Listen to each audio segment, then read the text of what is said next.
তাহারাত বিষয়ে পঞ্চম ভিডিওতে সকলকে স্বাগতম। আজকের ভিডিওতে থাকবে পানি সংক্রান্ত মাসালা। সম্মানিত অডিয়েন্স ও ভিউয়ার্সগণ, এই মুহূর্তে যে যেখান থেকে দেখছেন সকলকে জানাচ্ছি আন্তরিক মোবারকবাদ। আপনাদের প্রিয় ফেসবুক পেজ ও ইউটিউব চ্যানেল বেসিক টিউটোরিয়ালের ধারাবাহিক ভিডিও হিসেবে আজকে ভিডিও থাকবে তাহারাত বিষয়ে পঞ্চম ভিডিও, পানি সংক্রান্ত মাসালা। আমি মুসলিম জীবনের প্রথম দিন থেকে করণীয় সম্পর্কে ভিডিও আপলোড করছি, আপনি দোয়া করবেন।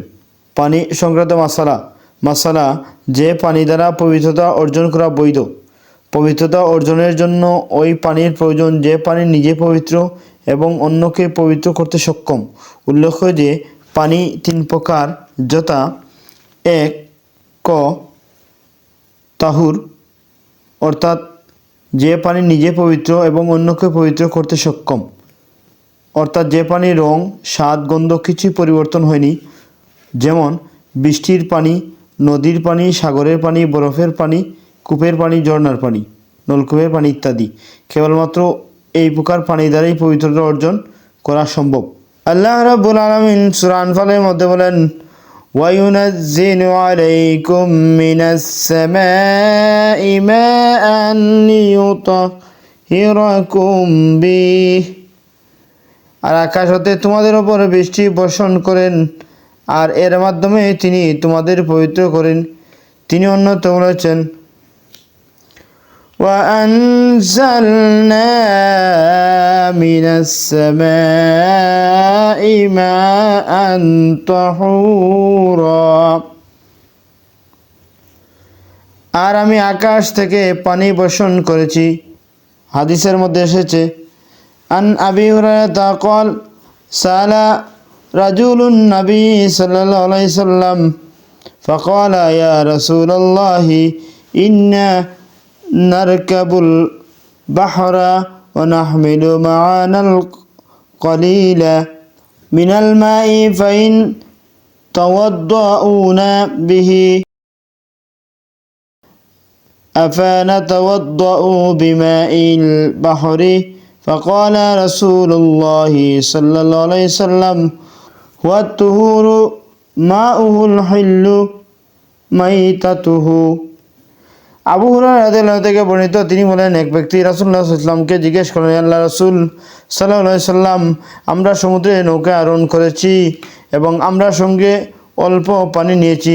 যদি আমরা সেই পানি দ্বারা অজু করি তাহলে আমরা পিপাসিত হব, অতএব আমরা কি সমুদ্রের পানি দ্বারা অজু করতে পারি?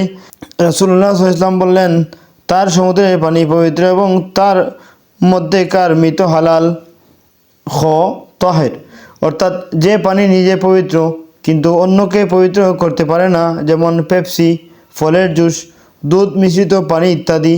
এগুলো নিজে পবিত্র কিন্তু কোনো অপবিত্রকে পবিত্র করতে পারে না, অর্থাৎ এগুলো দ্বারা অজু বৈধ নয় এবং শরীরে কোনো নাপাকি লেগে গেলে এগুলোর দ্বারা দৌত করা বৈধ নয়, অর্থাৎ জায়েজ নয়। এ প্রসঙ্গে আল্লাহ রাব্বুল আলামিন সূরা মাইদার মধ্যে বলেন, وَإِن كُنتُم مَّرْضَىٰ أَوْ عَلَىٰ سَفَرٍ أَوْ جَاءَ أَحَدٌ مِّنكُم مِّنَ الْغَائِطِ أَوْ لَامَسْتُمُ النِّسَاءَ فَلَمْ تَجِدُوا مَاءً فَتَيَمَّمُوا صَعِيدًا طَيِّبًا فَامْسَحُوا بِوُجُوهِكُمْ وَأَيْدِيكُمْ مِنْهُ, আর যদি অসুস্থ হও কিংবা সফরে থাকো, অথবা যদি তোমাদের কেউ পায়খানা থেকে আসে, অথবা তোমরা যদি অতঃপর পানি না পাও, তবে মাটি দ্বারা তায়াম্মুম করো। সুতরাং তোমাদের মুখ ও হাত তা দ্বারা মাসাহ করো। অথবা যদি পানি ব্যতীত জুস, পেপসি ইত্যাদি দ্বারা অজু জায়েজ হতো, তাহলে পানি না পেলে আল্লাহ তাআলা সরাসরি মাটি দ্বারা তায়াম্মুম করার নির্দেশ দিতেন না, বরং পানি জাতীয় জিনিস দ্বারা অজু করার নির্দেশ দিতেন। নাজাস, অর্থাৎ যে পানি নিয়ে পবিত্র নয় কিন্তু অন্যকেও পবিত্র করতে পারে না, এমন পানি দ্বারা পবিত্রতা অর্জন করা বৈধ নয়, অর্থাৎ জায়েজ নয়। হয়তো অডিয়েন্স ও ভিউয়ার্সগণ, আজকে আমরা জানলাম কোন কোন জিনিস দিয়ে, কোন কোন পানি দিয়ে পবিত্রতা অর্জন করা জায়েজ এবং কোন কোন পানি দ্বারা পবিত্র অর্জন করা জায়েজ নয়। আসলে পবিত্রতা এমন একটি বিষয়, পবিত্রতা ছাড়া নামাজ কবুল হয় না। আমরা ব্যক্তি জীবনে, আন্তর্জাতিক জীবনে, সামাজিক জীবনে চেষ্টা করব আল্লাহ রাব্বুল আলামিনের যে নিয়মাবলী আছে পবিত্রতা অর্জন করা, সেই নিয়মাবলী বানার, এবং কীভাবে পবিত্র অর্জন করতে হয়, আমরা কীভাবে পবিত্রতা অর্জন করতে পারি, সে বিষয়ে আরও বিস্তারিত বিবরণ থাকবে ইনশাআল্লাহ। আমরা ধীরে ধীরে দেখে নেব। আল্লাহ রাব্বুল আলামিন আমাদেরকে তৌফিক দান করুন, আমিন ইয়া রাব্বাল আলামিন। আসসালামু আলাইকুম ওয়া রাহমাতুল্লাহি ওয়া বারাকাতুহু।